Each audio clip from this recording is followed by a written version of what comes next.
Hi, Rod. Sorry about that. The Zoom account only stretches to 40 minutes or whatever it is now, even for two people, whereas it used to be, forever until you moved into three people. But capitalism and profitability seem to again picked us in the groin.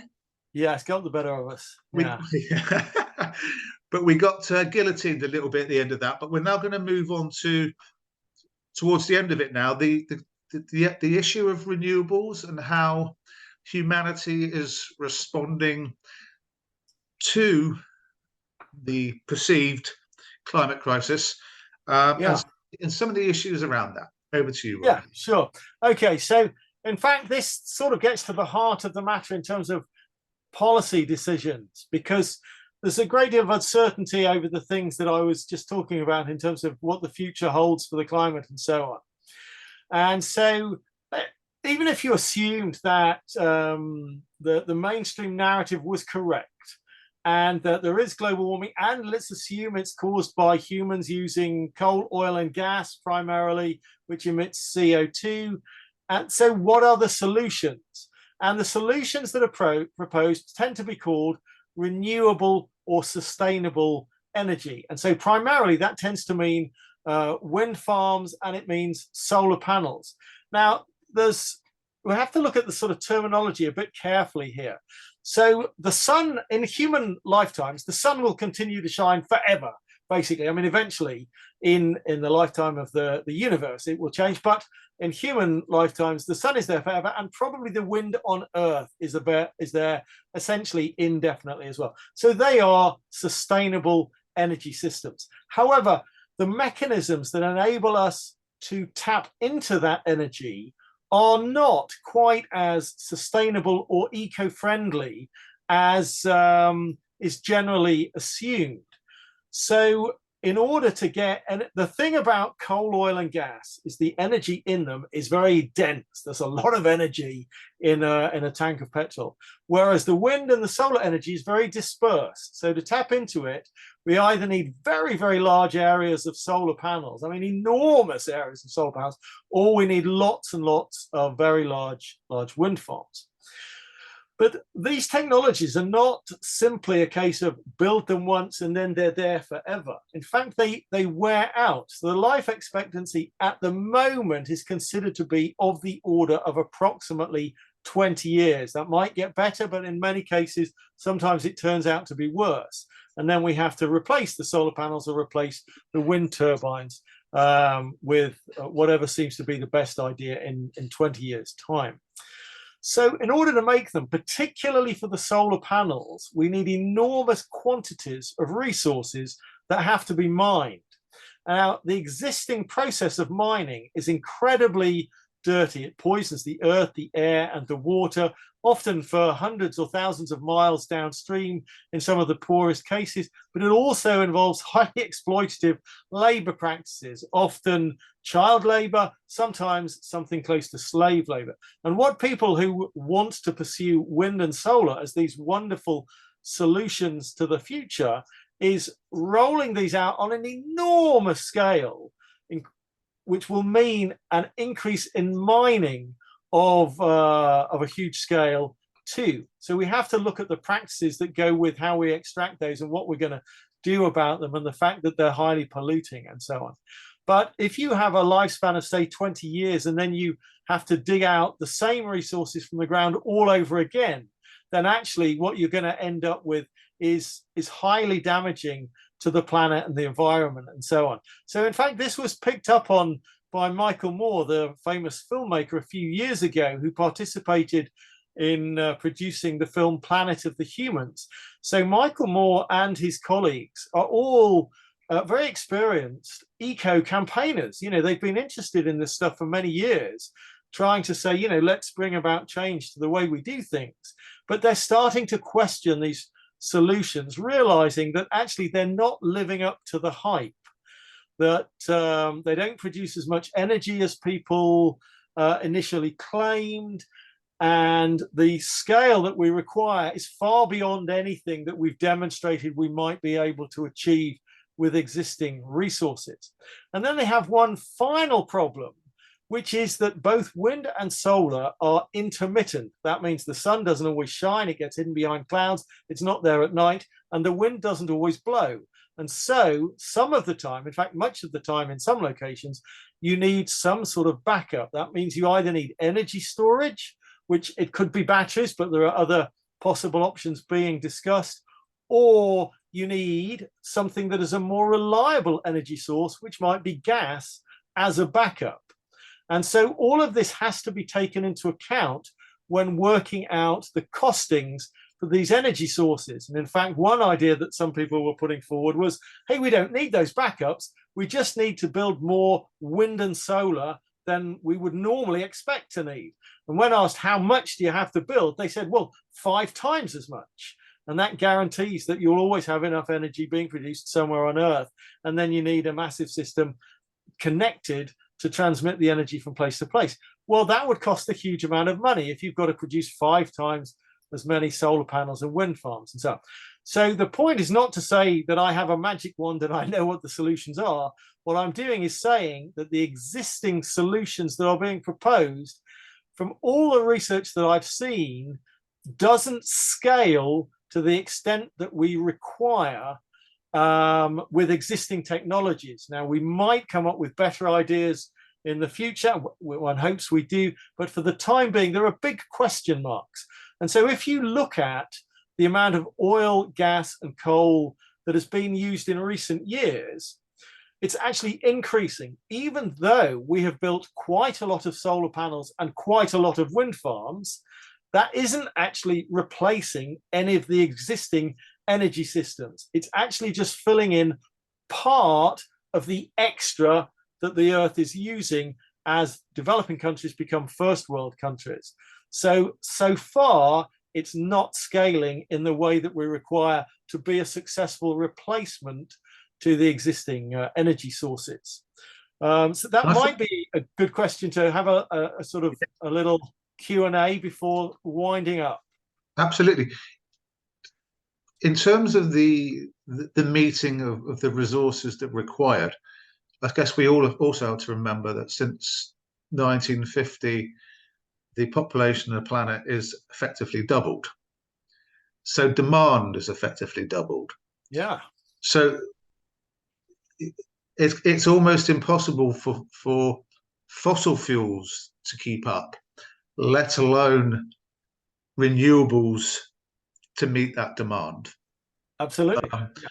And I totally agree with you about the mining and about the sustainability, etc., etc.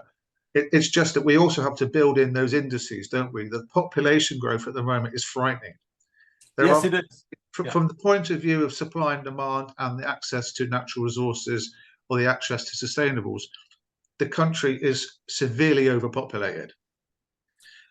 Well, so it depends what you mean. So I think all the long-term predictions are that, so we have a population on the planet that's the best estimate is just over 8 billion at the moment. The estimates are that it will level off somewhere between 9.5 and 11 billion somewhere in the next couple of centuries, and then it'll plateau, and then it might even decrease.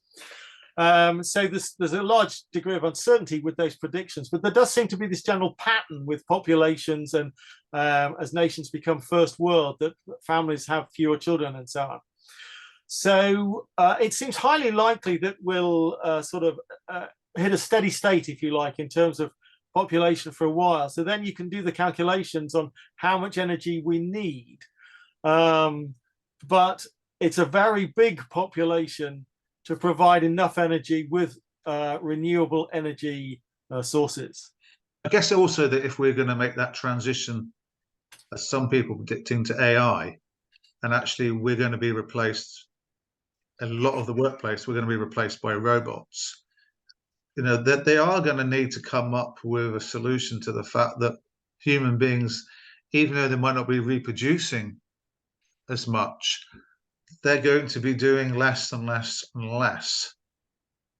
And that means they're going to be more static, which means they're going to need more warmth. So they're going to need more energy creation. Because when you move around, you know, the whole nature of physics, obviously, is that you create heat. But when you're sat still, like in your living room watching a TV, you're more likely to turn the heating on if it's cold in the winter. than if you're out in a coat and wandering around.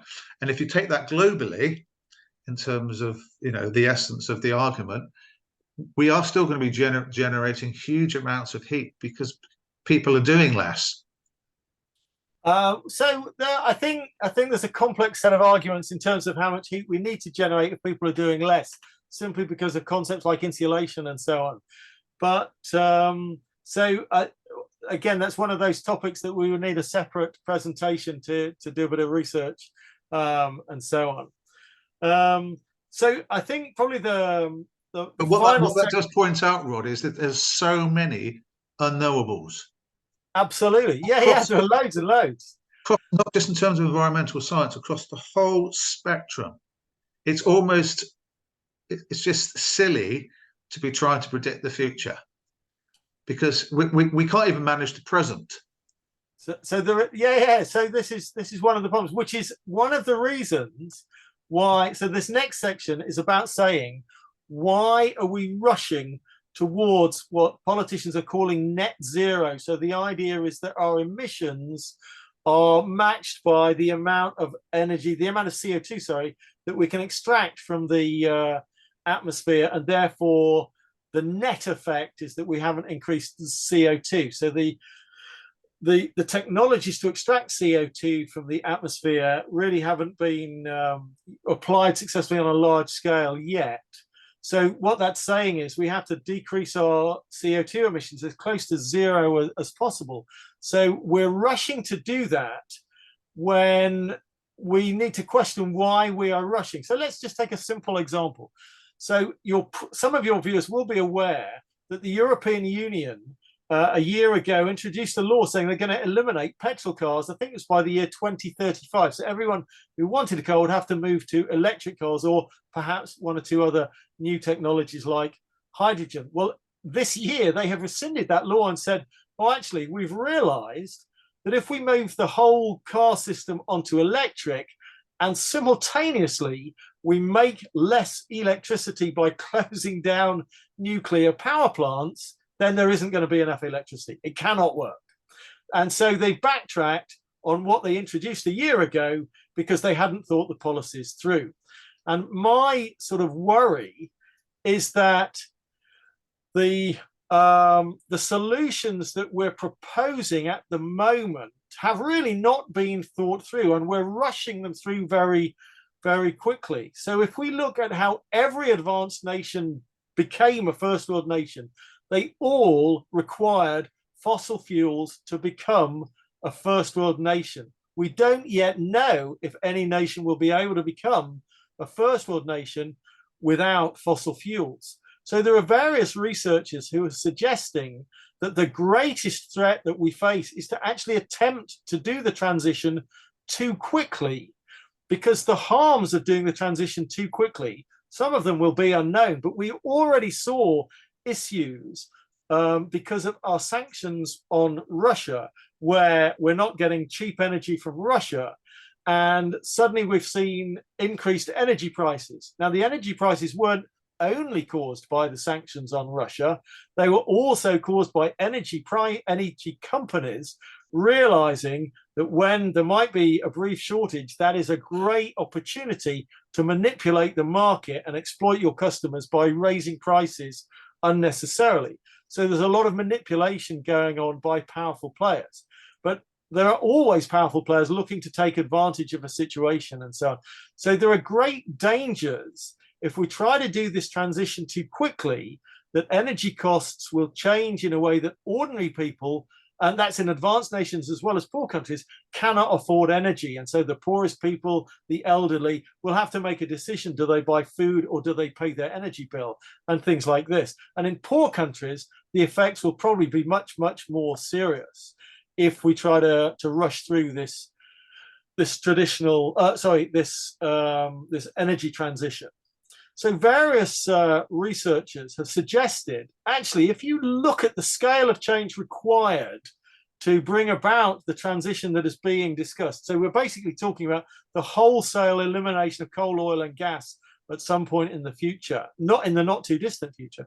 What they're saying is that, hang on, for a tiny, tiny fraction of that cost, we can do loads of other things that will make a real difference. And so this is where we were talking about the policies in relation to famine being about actually just making sure that people have access to food. If you look at flooding, the sensible thing to do is A, maintain your flood barriers, and B, stop building in floodplains and things like this. So it's really important that we don't just think this is a kind of, well, the world either ends or we do this massive energy transition and there's nothing else to talk about. There's a million and one other things that we could be attempting to do, which will enable us to deal with any problems we might face at a tiny, tiny fraction of the cost and a tiny, tiny fraction of the unknown consequences and so on, that actually bringing about this great big energy transition. So my worry is that the solution that's proposed at the moment will end up being worse than the problem. And we have to be very, very careful about that. And so I should point out, I'm not a kind of rare critic of these policies. So in fact, the people who are critical of the rush to bring about change are much more widespread than people realize. So very famously, there's a guy called Patrick Moore who helped to set up Greenpeace. Now he's distanced himself from Greenpeace because after they had a few early successes, they became more and more political, and he felt that their policies were not based on science, which is his sort of background. And he thinks that the way they're talking now is almost like sort of religious people hundreds of years ago saying, the sky is falling, the end of the world is nigh, repent ye sinners, repent. And he thinks that the conversation has just gone mad, and that anyone who challenges the conversation is kind of smeared as a denier and so on. That actually what we have to do is to be able to have much more grown-up conversations with complexity, with uncertainty, and say, you know, I personally have no problem with incorporating solar and wind into our general energy mix. But we should do it in a way which is gradual, without kind of trying to rush things with artificial deadlines, and keep an eye on the consequences and the downsides and the costs as we go.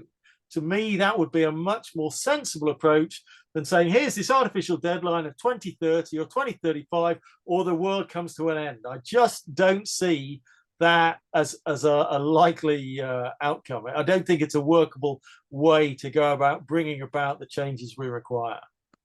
But I think, thank you, Rod. Ultimately, though, we have another problem, and the problem is that what we tend to do is we get 1,000-piece jigsaw, and we throw the bits on the table, and then we start to put them together. But what we tend to then do is we then say, okay, where does this little piece of the jigsaw go? Oh, this little piece of the jigsaw is not fitting. But the problem isn't the little piece of the jigsaw. The problem is the whole jigsaw, because it came from the manufacturers wrong. So therefore, this bit doesn't fit, but then all those the other 999 bits, they don't fit either. And that's the problem. You know, a lot of people I've heard criticize Greenpeace, and you're absolutely right. But the problem is that one, they tend to be they're trying to get public attention, and the way in which the corporate mainstream media tends to work, as you know, is by grabbing headlines. It's not really interested in facts. And the other problem, as you know, is the lobbying movement, the way in which you can get attention to those people in power. And often you don't sit in front of an MP who's got no background apart from being a lawyer or in business and try and explain the scientific data to them, because they simply don't understand. So therefore, you have to come at it another way. So Greenpeace, unfortunately, started off with good intentions, but they fell into the trap of just being like everybody else in order to get their voice heard. So that may be true. I haven't studied the detailed history of Greenpeace. But I think that someone like Patrick Moore is an individual worth listening to, because he asks questions. But Greenpeace can't change, Rod. Greenpeace can't change, because if they change, nobody listens to them. The only way they get attention at the moment is by saying stuff that gets people's attention, even if it's wrong. Well, I think there's a real problem about saying things even if you know they're wrong. So there's a difference between knowing every lobby group does it. Every lobby group is having to do it because they're playing a game that they didn't design. Yeah. Well, I don't want this conversation about global warming to be focused on Greenpeace. I was just really referring to I Patrick understand. Moore I understand. Yeah. about his comments that he thinks this whole global warming conversation has been hijacked by politicians and by lobbyists. And there are Yes. two groups of lobbyists in this whole conversation. You've always had the oil lobby, which has wanted to say, hey, nothing to see here, no problem with global warming. But you've got another separate lobby of very powerful financiers who recognize that there was enormous money to be made out of these new industries and out of what they call payments for ecological services, which is about saying we need to create markets where a tree has value if it's left in the ground, not only if it's cut down and used as wood. And they want to control those markets. So you've got big lobby groups pushing in both directions. So you have to try and do your best to sort through the arguments without being too influenced by either one lobby group. And I think that's extraordinarily difficult. And that comes back to most human beings simply not having the skill set in order to do it, which means they just become an audience to a play that's being played out in a theatre on a stage that they can't participate in. Yeah. And they have to then respond, like you just said, to the manufactured half-truths that are being used for other agendas, which means they then reach conclusions that are entirely false, which most of it is entirely beyond their fault. Yeah, so this is one of the problems. So I think climate change is one of those topics that is so complicated. It doesn't matter how much of an expert you are in one field. It could even be a scientific field connected to the climate, right? You can never know all the arguments in relation to the whole field. It's just too complex and as yet too unknown. But then you could also argue that there's exactly the same case of epidemiology. And it has been over the last 200 years of scientific progress. And yet we've managed to create things that some argue have had a really, really positive effect on life expectancy and morbidity and mortality, even though the science is still far away in terms of being able to reach an outcome of conclusivity. So we can do it, and we've shown that we can do it. But I think the problem also comes about faith. We have put faith in epidemiologists, we put faith in doctors up until fairly recently, where that faith has been really challenged. But for decades, if not centuries, we did put faith in those people. We've never put faith in climate science as a population, primarily because there were too many lobbyists and too many agendas from the outset that wanted to undermine what was being said. So therefore, we've always been cynical, skeptical, fatalistic. And so therefore, there is data out there that we know, because it's the way things are, there is data out there that is entirely accurate, that's being completely ignored or entirely or mostly ignored because a lot of people have become so cynical and so skeptical that they just simply won't want to know. Well, so I think there's a lot of complex issues there. I think this idea that we should take things on faith, though, is, I think, a really dangerous idea. And I think this is what we discovered with COVID and the vaccines. But it's not. Well, I'm sorry, I need to interrupt here, because if you haven't got the skill set, what right have you got to intercede and say you're wrong? Because there's an assumption with that somebody does have the skill set, but the point with the climate is that nobody knows. That actually, but you're saying nobody knows, but a lot of people used to say that about medicine, and yet we still managed to find faith in individuals who came up trumps over decades. Who's to say there aren't people out there that actually got it right because of the data that they have and all the scientific research that they've done and all the people they've surrounded themselves, or at least got close to being right, and yet we're now ignoring them because they're part of this big lump of people that a lot of people say, don't want to know, it's too complicated, it's too sophisticated. Or somebody else over here is saying, don't listen to a word of that, temperature hasn't gone up that much, it's not really going to impact. And yet, if you put everything together in that jigsaw and look at the holistic jigsaw, you actually come up with a whole different outcome, i.e. we can't get rid of the ice because the ice reflects the sun back. If you get rid of the ice, you're basically creating an Armageddon in time, because the planet can simply absorb no more heat. But whether that's true or whether there isn't, it might well be true. And therefore, we have to deal with the fact that we have to retain the ice and not allow the temperatures to melt it. Because we could be sitting here saying, in agreement, it's great. We can have much more harvests in the North America and all that sort of stuff. In 100 years' time, we could probably find that 3/4 of the planet is dead because of the impact of ultraviolet and infrared rays. We don't know. So what right have we got to participate in the science if we're not scientists? What we should maybe be doing is just being more in terms of Socrates and just saying, here's the questions, go and find the answers for yourself. Do you see what I'm saying?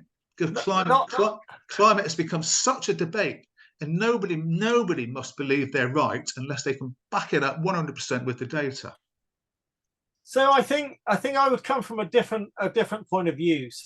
What people are basically doing is saying 3/4 of life might be dead in 100 years' time if we don't bring about some serious changes.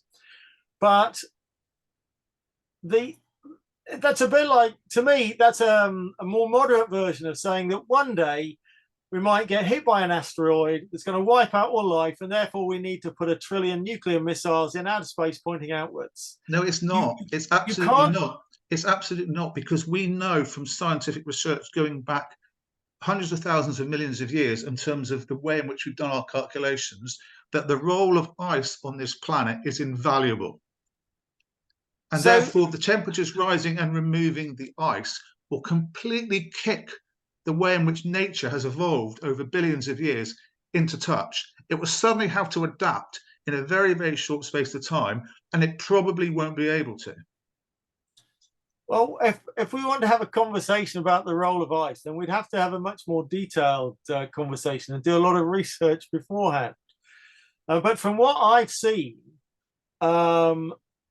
I don't see the evidence that we're seeing catastrophic outcomes. And all of the IPCC predictions are backtracking from the catastrophic outcomes. Now, if you want to believe some guy, United Nations might be, but a lot of other scientists aren't. Yeah, they are. Yeah, they are. I've just read an article this morning, and it's full of links to studies of people that are basically saying, take this data and then look at the data progression over the last X number of years and look at the outcomes that we can suggest are actually happening right now. And you're saying, yes, there are temporary points in which, for example, you have plateaus. And they say, but the trouble is people are coming and saying, oh, look, there's a plateau. We've got nothing to worry about. But in actual fact, what you see is you see plenty of plateaus in the past and then suddenly, but then you look at the data of the way in which humans have actually impacted, and the line goes straight up a much higher gradient than in the past when there weren't any humans around. And that's another issue. We're dealing with data from the past where there weren't actually any humans around, which means the impact on humans was irrelevant. But now, like I said earlier, if we're going to have an discussion about this, are we relating to humans or are we relating to all life on Earth? If we're only interested in humans, it's a completely different discussion than if we're saying it's okay if 1 million species become extinct. So I don't think that's right. Whenever people study the extinction data, all this stuff about saying, hey, half the species are going to die within 20 years or whatever, it's never true. It's a massive... No, species. This is species extinction. No, species are becoming extinct every day. We know that. We know that from people who work in that field. Yeah, but the idea that it's a massively accelerating is a complete distortion of the data. It's not about whether it's accelerating. It's how much of it is human impacted. Since humans have been here, have we created a more positive world? Is it a more sustainable world? Or is it deteriorating? That's probably the question we should be asking ourselves, as opposed to this selfish, egocentric one about it's only humans that count. And I'm not saying you are. I'm just saying a lot of the discussion, a lot of debate is always human. Well, we're only one species out of billions. So we are one species out of many, but I think the idea that we're having this really catastrophic effect on species through CO2 emissions rather than effects on species because of deforestation and other harmful effects, such as neonicotinoids killing bees and so on. Exactly. So we appear to be having some effects, but the idea that we're having massive effects through CO2 emissions, the data doesn't support that. But the data, but the data I've seen does support that. So that's another problem, isn't it? It's where are we looking? And is my data any more accurate than yours? Is your data any more accurate than mine? That can be a debate. But we know that, for example, 50% of the problems we have on this planet in relation to climate change are currently linked to farming. And the farming is becoming more and more and more extensive, primarily because we have more and more people on the planet. So you keep throwing in more and more data points. It's only stuff that I've read and researched, over years. So this is the problem. Every time a paper comes out that the media kind of leap onto, it's not in the media. It's books. It's reading books and articles. But the point is, other experts come along and say, well, I'll debunk that. And there lies the problem. It goes back to what I was saying. Yeah. Which of the data is correct? Yeah. Because unless we can prove conclusively one side or the other, the discussion, all it really becomes is about you and I influencing other people to reach a conclusion that could possibly be catastrophically wrong. Yeah, but the point is, we have a system that has enabled significant parts of the population to lead first world lives, and that same system is almost certainly trillions and trillions of debt, loads and loads of concrete, chopping down trees. So there are so many aspects to the way the world works. But Jason, that's not what we're talking about. I don't agree with the capitalist system as it exists under neoliberalism. That's not what I'm talking about. I know you're not. But so the point is, if you look in a kind of systems analysis thing, there is a period of a few hundred years where coal, oil, and gas provide massive amounts of energy to enable people to transform into first world lives, basically. And we're in the middle of that. And that coal, oil, and gas will not be there forever. And we have to decide if we want to continue encouraging other countries to become first world. And the simple way for them to do that is to continue using, ideally, oil and gas with less coal. So that's kind of one of the things that is a sort of issue in terms of CO2 emissions and so on. But if they can become first world with a reduction in coal and using oil and gas, then and escape poverty and so on, then I think that's going to work out quite well without doing massive amounts of damage to the planet and to ecosystems and to wildlife. From all the evidence I can see, and there are lots of other people, including specialists in lots of related areas, who agree with that. They're getting really angry that the media and some authors have started to say, oh, the end of the world is nigh, when that is not what they are predicting. What they are predicting is small increases in temperature and small impacts on humans and ecosystems. But there's also, as we've said throughout, there are many, many people who challenge those people and say they're just looking at the wrong data, or they've interpreted the data that exists inaccurately. So that argument goes on forever until we're all gone. Yeah, so the question is whether we bring about massive change with so uncertainty, or whether we carry on with the current system with that uncertainty. But we brought around, but we carry on. Sorry, Rod. Sorry, God. Sorry. To me, carrying on with the current system with a gradual introduction of alternative energy sources is a far better approach than having an artificial deadline where we suddenly say we have to get rid of all these things in 10 years, because that's not going to work. I absolutely agree with you. But again, by looking at the gradual approach, if you go back 170 years, there was before the Industrial Revolution, suddenly there was something radical that happened that's created where we are now. And yet humans managed to exist, if we're only being human-centric, managed to exist for tens and tens of thousands of years without all the things at the Industrial Revolution. It had a lot smaller population size, it had a lot less demand upon the sustainability of the planet. So the capacity of the planet wasn't being stretched and burdened by having 8 to 11 billion people roaming around on it, talking about being first world, whatever that means. Because if you look at first world countries, they're absolutely zillions of pounds or dollars in debt. They're Well, buying we'll have things. another program on the financial But system you've sometime. already done that. You've already discussed that in previous about how much debt we are in, or how much Yeah, debt we massive. have got ourselves in to be called first world. And yet we want to. We seem to be using the argument to continue that very approach in order to justify the use of fossil fuels to make these countries first world. If they all become first world, who would become the producers? Because at the moment we're relying upon Asia, Southeast Asia primarily, as being the factories. If they're all first world, stuff big in the factory. But countries don't have to deindustrialize. Germany has shown up until very recently that it was perfectly capable of being a first world industrial nation. So it's perfectly possible for people to structure their economies differently. Yes, but when we had the Thatcherite era, where she wanted to close the coal mines, where was one of the first countries we used to go to get our coal? Germany. And that was only 30 or 40 years ago. So they have been very industrial, and they've been making a lot of money out of shipping their natural resources out into other countries, alongside Poland, Romania, Russia, Argentina. So there's some very rich people in those countries who are saying thank you very much. Well, we can't deny that they haven't been acting industrially. Yeah, I'm not quite sure what the point is you're making.